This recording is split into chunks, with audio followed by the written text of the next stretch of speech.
बिस्मिल्लाहिर्रहमानिर्रहीम। अस्सलाम वालेकुम दोस्तों, आवां उस्ताद अब्दुल गफ़ार तव्हां ॾिसी रहिया मुंहिंजो यूट्यूब चैनल। दोस्तों, एक नए सबक सां गॾु तव्हांजी ख़िदमत में। दोस्तों, अॼु क्लास चौथियों मां सबक 10 पढ़ंदासीं, जंहिंजो इनवान आहे क़ौमी झंडे जी अहमियत। पहिरें हिन सबक खे हिजे पोइ रवां पढ़ंदासीं। तव्हां दोस्तनि खे गुज़ारिश आहे, जेकॾहिं चैनल ते नवां आहियो चैनल खे सब्सक्राइब, वीडियो खे लाइक शेयर ऐं पंहिंजे राय खां असांखे ज़रूरु आगाह कंदा। हलूं था सबक जे तरफ़। सीन ज़बर स, बे ज़बर ब, काफ पेश क, सबक, डे ज़बर ड, हे वानून पेश हूँ, ॾहूं, सबक ॾहूं, कफा ज़बर कौ, मीमी ज़र मी, कौमी, झेनून ज़बर झ,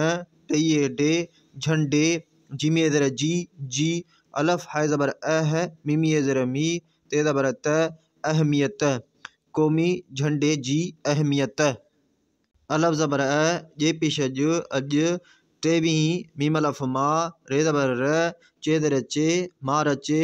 जीमो जो, जो, ॾइए नून ज़र ॾीं, हे नून पेश ह, ॾींहुं, अलफ मदवा, हे ये हे, आहे, अलफ सिन ज़र इस, कफ आ पेश कू, लाम ज़बर ल, स्कूल, मीम दो ज़र में, अलफ ज़र ए, सीनिए से, मीम बे ज़बर मब, लामिए ज़र ली, हमजो ज़बर असेंबलिय, वाकाफ ज़र वक्त, ते पेश त, वक्त, हे ये है, डे पेश ड, हेड, मीम अलफ मा, सीन ज़बर स, ते ज़बर त, रे पेश र, मास्तर, शीन अलफ शा, गाफ रे ज़र गिर, दाल ज़बर द, नून ज़र ने, शागिर्दने, जीमिए जे, अलफ ज़बर अ, गे ज़र गे, ये अलफ नून या, अगियां, डेवा डो, रइए ज़र री, डोरी, छे ज़र छे, काफिए के, छिके, कफा ज़बर को, मीमिए ज़र मी, कौमी, झेनून ज़बर झ, डइए डे, झंडे, खइए खे, फेड़े ज़बर फड़, कफ अलफ का, ये वायो, फड़कायो, हमदो दो ज़रे ऐं अला पिशो, नून ज़बर न, उन, खइए खे, सीन ज़बर स, लाम अलफ ला, मीमिए ज़र मी, सलामी, डे ज़र डे, नूनिए ज़र नी, डिन्नी, हे ये है, डे पेश ड, मीम अलफ मा, सीन ज़बर स, ते ज़बर त, रे पेश र, हेड मास्टर, बे अलफ बा, रे वारो, बारो, हे ये ज़र ही, हमजो पेश ही, अलफ ज़बर अ, सीन अलफ नून सा, असां, जीमी ये जे, पे ज़र पे, ये अलफ या, रइए रे, प्यारे, मीम लाम पेश मुल, का पेश क, मुल्क, पे अलफ पा, काफ सीन ज़र किस, ते अलफ ता, नून ज़बर न, पाकिस्तान, जीमो जो, काफा ज़बर कौ, मीमी ज़र मी, कौमी, झे नून ज़बर झ, डेवा डो, झंडो, अलफ मदवा, हे ये हे, आहे, अलफ ज़बर अ, सीन अलफ नून सा, असां, खइए खे, असां खे, अलफ पेश नून ज़बर न, उन, जीमिए ज़र जी, एन ज़र ए, जे ज़बर ज़, ते ज़बर त, इज़्ज़त, हमदो दो ज़रे ऐं हाय ज़र हे, फे अलफ फा, ज़ोए ज़बर ज़, ते ज़बर त, हिफाजत, काव ज़बर क, रे ज़बर र, णे पेश ण, करण, घेरे पेश घुर, जीमिए जे, गुरजे, सीन पेश सु, लामिए ले, मीम अलफ मा, नून पेश न, सुलेमान, सीन अलफ सा, हमदो ये नून ज़रई, साई, अलफ ज़बर अ, सीन अलफ नून सा, असां, जीमिए जे, मीम लाम पेश मुल, काव ज़बर क, मुल्क, जीमिए जे, झे नून ज़बर झ, डइए डे, झंडे, मीम दो ज़र में, ये ज़र ही, सीन अलफ सा, हमदो आओ, साओ, रे नून ज़बर र, गाफ पेश ग, रंग, छेवा छो, अलफ मद आ, हे ये हे, आहे, हे ये हे, डे पेश ड, मीम अलफ मा, सीन ज़बर स, ते ज़बर त, रे पेश र, हेड मास्टर, कफा ज़बर कौ, मीम ज़र मी, कौमी, झे नून ज़बर झ, डइए डे, झंडे, मीम दो ज़र में, सीन अलफ सा, हमदो आओ, साओ, रे नून ज़बर र, गाफ पेश ग, रंग, मीम सीन पेश मुस, लाम ज़र ले, मीम अलफ मा, नून ज़बर न, नून ज़र ने, मुसलमान ने, जीमिए ज़र जी, अलफ मदवा, बे अलफ बा, दालिए ज़र दी, हमदो ज़बर आबादिय, खइए खे, ज़ोएलिफ ज़ा हे ज़ेर हे रे ज़ेर रे ज़ा हे रे काफ ज़बर कै रये रे कर रे थे वा थू अलफ पेशा ओ नून ज़बर न उन खे अलफ नून खां सीन ज़बर स वालफ वा हमदो ज़ेर ए सवाए हे ज़ेर ही हमदो पेशा ओ हियो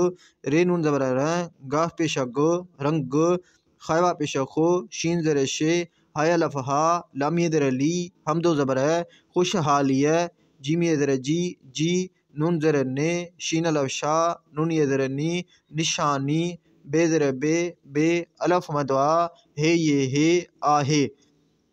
सीन वा सो रे ज़बर र ठे ज़ेर ठे सो रठे सीन अलफ सा हमदो यन ज़री साई हे ज़ेर हे नून ज़बर न हिन काफा ज़बर कौ मीमी ज़ेर मी कोमी झे नून ज़बर झ डये डे झंडे मीम दो ज़र में अलफ ज़बर छे वा छो अच्छो हाय ज़ेर हे साद वा सो हिस्सो छे अलफ छा खये खे छाखे ज़ोएलिफ ज़ा हे ज़ेर हे रे ज़ेर रे ज़ा हे रे काफ ज़बर कै रये रे कर रे थे वा थू है डे पेश ड हेड मीम अलफ मा सीन ज़बर स ते ज़बर त रे पेश र मास्तर हेड मास्तर अलफ ज़बर सीन अलफ नून सा असा जिमी जे मीम लाम पेश मुल काफ ज़बर कै मुल्क मीम दो ज़ेर में मीम सीन पेश मुस लाम ज़ेर ले मीम अलफ मा नून ज़बर न नून ज़ेर ने मुसलमान ने सीन अलफ नून सा गा ज़बर ग डे ज़ेर डे गडे बे ज़ेर बे ये ज़बर य नून ज़ेर ने बे अने मीम जा ज़बर मज हे ज़बर है बे ज़बर ब नून ज़ेर ने मजहब ने जीम अलफ जा मीम अलफ मा ने हेमा पेशणु माणू बे ज़ेर बे रे ज़बर र हे ज़बर है नून ज़ेर ने रहने ते अलफ था हये ज़ेर ही अलफ ज़बर छे वा छो अच्छो हाय ज़ेर हे साद वा सो हिस्सो सीन नून ज़बर स दाल ज़बर द नून ज़ेर ने संदने अलफ मदा बे अलफ बा दालिए ज़ेर दी हमदो ज़बर आबादिय खये खे ज़ोएलिफ ज़ा हे ज़ेर हे रे पेशर ज़ाहिर काफ ज़बर कै रये रे कर रे थे वा थू अलफ ज़बर छे वा छो अच्छो रे नून ज़बर र गा पेश गो रंग अलफ ज़बर मीम पेश मो नून ज़बर न अमुन जिमी ज़ेर जी नून ज़ेर ने शीन अलफ शा नून ज़ेर नी निशानी बे ज़ेर बे अलफ मदवा हे आहे साद अलफ सा बे ज़ेर बे रे पेशर साबिर सीन अलफ सा हमदो ये नून ज़री साई झे नून ज़बर झ डये डे झंडे जिमी जे वा ज़ेर वे चे ज़बर च विच तये ते चे नून ज़बर च डे पेश ड चंड हमदो दो ज़रे ऐं ते अलफ ता रे वारो तारो छे अलफ छा लाम अलफ ला हमदो ज़रे लाए ठे ज़बर ठ हे ज़ेर हे ये ज़बर य लाम ज़ेर ले ठै हले अलफ मदवा हे ज़ेर हे नून ज़ेर ने आहेने हये हे डे पेश ड